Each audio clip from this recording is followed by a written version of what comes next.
বন্ধুসকল চাওক এখেতৰ নাম হৈছে জ্যোতিৰাজ আৰু এখেত হৈছে এগৰাকী ভাৰতীয় ক্লাইম্বাৰ। এখেতে এনেকুৱা কিছুমান স্তম্ভত কোনো ধৰণৰ সেফটি নোহোৱাকৈ বগাব পাৰে যে যিটো দেখি মানুহৰ চকু কপালত উঠে।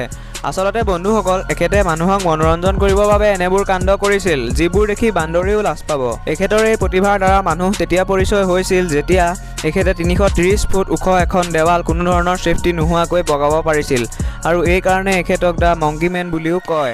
এখেতৰ মংকি মেন হোৱা কাহিনী শুনি আপুনি আচৰিত হৈ যাব, কিয়নো এটা সময় আছিল যেতিয়া তেওঁ হতাশাত ভুগিছিল আৰু এটা ডাঙৰ শিলৰ পাহাৰৰ ওচৰত ৰৈ ভাবি আছিল যে তেওঁ পাহাৰৰ পৰা জঁপিয়াই আত্মহত্যা কৰিব। তাত তেওঁ এইটো কথা ভাবি আছিল আৰু তেনেকুৱাতে এটা বান্দৰ আহিল আৰু এবাৰো নোৰোৱাকৈ শিলৰ পাহাৰটো শীৰ্ষলৈ বগাই উঠি গ'ল আৰু তাকে দেখি জ্যোতিৰাজেও একো নভবাকৈ বান্দৰটোৰ পাছে পাছে বগাই গ'ল আৰু শীৰ্ষত উঠা পাছত জ্যোতিৰাজে যেতিয়া তললৈ চালে তেতিয়া তেওঁ দেখিলে যে তেওঁ এই প্ৰতিভা দেখি মানুহে তলৰ পৰা হাততালি বজাই তেওঁ প্ৰতিভাৰ প্ৰশংসা কৰি আছে আৰু ইয়াকে দেখি জ্যোতিৰাজে তেওঁ মনৰ পৰা আত্মহত্যাৰ ভাৱ উলিয়াই দিলে আৰু আজি তেখেতৰ নামত বহুতো এৱাৰ্ড আছে আৰু এখেতক ভাৰতৰ মংকি মেন অথবা মংকি কিং বুলি কোৱা হয়।